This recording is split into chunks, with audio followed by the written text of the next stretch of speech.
Kalau dikatakan rumah sakit pertama, sudah ada rumah sakit militer dulu di Gombong, tetapi sebagai rumah sakit pribumi, ini adalah rumah sakit yang pertama.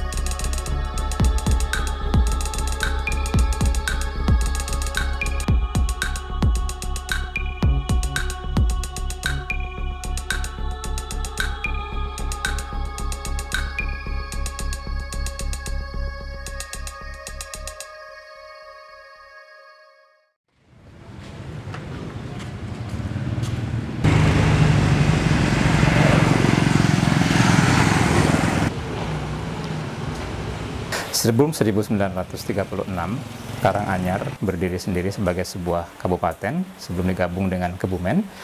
Dan pada tahun 1912 sampai tahun 1935, bupati yang memerintah adalah Iskandar Tirtokusumo. Nah, beliau inilah yang terlibat menginisiasi untuk mendirikan rumah sakit pribumi pertama dengan nama Pantirogo Nirmolo atau biasa disebut dengan Second Highs Nirmolo. Diresmikan pada tanggal 1 Januari 1919.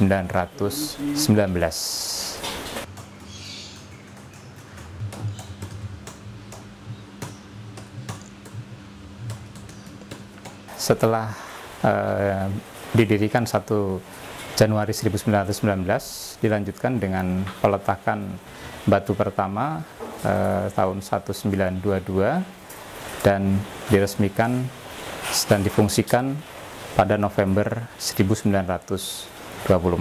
Dan 1925 beberapa aula wanita ditambahkan. Keterangan-keterangan ini memang tidak didapatkan dari sejumlah buku resmi yang bisa kita cari dalam sumber-sumber literatur sejarah, tetapi ini tertulis di dalam surat-surat kabar di era kolonial, baik itu Batavia's Newsblad ataupun koran-koran lain yang berusaha kita gali isinya, kita gali keterangan-keterangannya dan kita kompilasi menjadi sebuah susunan informasi yang akurat dan lengkap terkait keberadaan rumah sakit ini.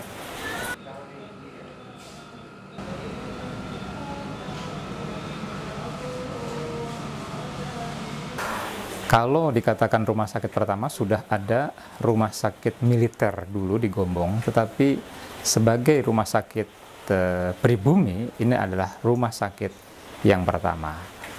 Di Kebumen sebelumnya tahun 1915 sudah ada rumah sakit yang diinisiasi oleh orang Belanda dari pihak misi. Nah, sementara yang di Karanganyar ini adalah betul-betul inisiasi dari pribumi, dari Bupati Iskandar Tirtokusumo untuk kepentingan masyarakat pribumi. Pembangunan puskesmas Karanganyar tahun 2018-an itu, di belakang bangunan baru itu berdiri bangunan lama yang menurut kesaksian masyarakat, ya, beberapa juga bersaksi bahwa itu adalah bangunan yang sudah cukup lama berdiri, ya, sebelum Karanganyar bergabung dengan Kebumen dan masyarakat mengenalnya dengan Pantirogo Nirmolo. Perkara apakah bangunan itu seutuh dahulu, saya belum berani memastikan karena saya belum mendapatkan foto original rumah sakit ini pada waktu itu. Tetapi kalau melihat fasad dan beberapa strukturnya yang terlihat tua, kita bisa yakin bahwa inilah kondisi rumah sakit ini pada waktu itu dibangun. Alhamdulillah yang dulu bangunan-bangunan yang awal dulu Nirmolo itu masih dirawat dengan baik sampai sekarang. Kemudian difungsikan juga untuk pelayanan puskesmas sesuai dengan ruhnya untuk promosi preventif dan kuratif. Sehingga alhamdulillah bisa untuk melayani masyarakat dengan baik dan masih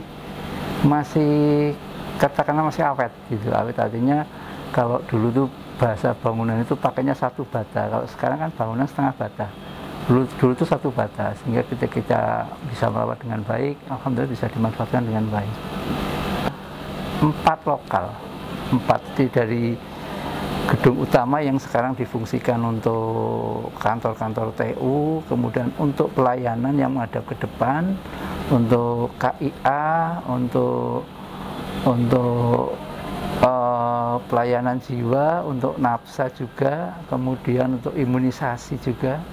Kemudian yang samping kanan ini untuk aula juga untuk kegiatan-kegiatan untuk upaya kesehatan masyarakat UKM-nya di aula, untuk undangan kader dan sebagainya.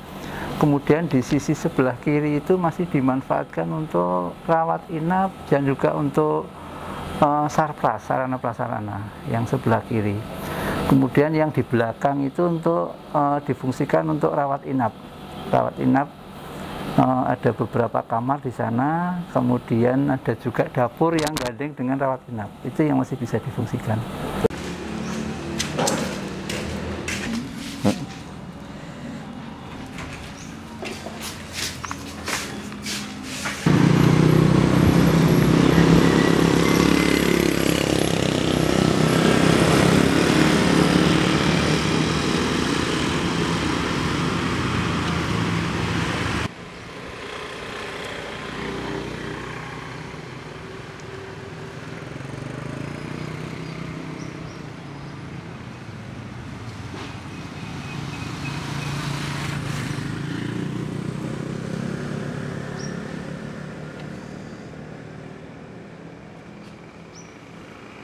Dari artikel koran berbahasa Belanda, di situ dikatakan bahwa latar belakang penamaan Nirmolo ini karena ayahanda daripada Iskandar Tirtokusumo, yaitu Tirtokusumo yang juga sebelumnya adalah bupati di Karanganyar dan ketua pertama Budi Utomo, itu memiliki pengelolaan tanaman di sekitar Karangbolong, ya, cuma tidak disebutkan di situ jenis tanaman apa. Nah, tanaman yang bisa menyembuhkan ini akhirnya menginspirasi untuk menjadi nama penyembuhan terhadap penyakit masyarakat, sehingga dinamakan menjadi Nirmolo, ya, terhindar dari segala molo atau penyakit. Itu filosofinya.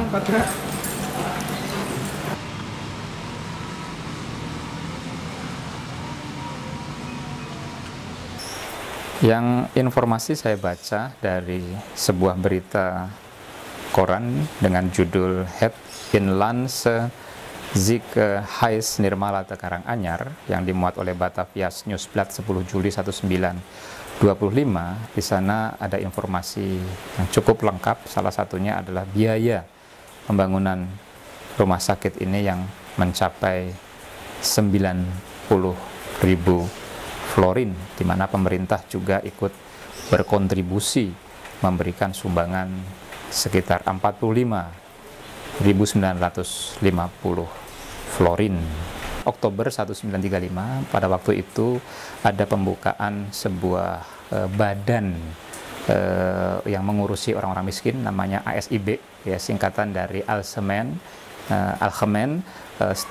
Student Fund Inheemse Behoeftigen. Jadi ini adalah badan untuk mengurusi orang-orang miskin, dan itu dibuka di Karanganyar dengan keramaian yang cukup meriah. Diadakan sejumlah event, ya, di alun-alun, ya, ada pasar malam, ada lomba sepak bola, ada tenis meja, tapi juga ada lomba balapan sepeda. Nah, yang menarik di balapan sepeda ini dengan rute 66 km itu meliputi Puring, ya, Pejagoan dan sebagainya. Mobil ambulan Nirmolo itu mengikuti atau mendampingi peserta yang berlomba sepeda. Tujuannya supaya jika ada yang mengalami kecelakaan atau apa segera ditangani. Berarti dari laporan berita itu kita bisa melihat peran Nirmala yang tidak hanya statik menunggu pasien, tetapi dalam kegiatan-kegiatan atau event-event masyarakat terlibat aktif.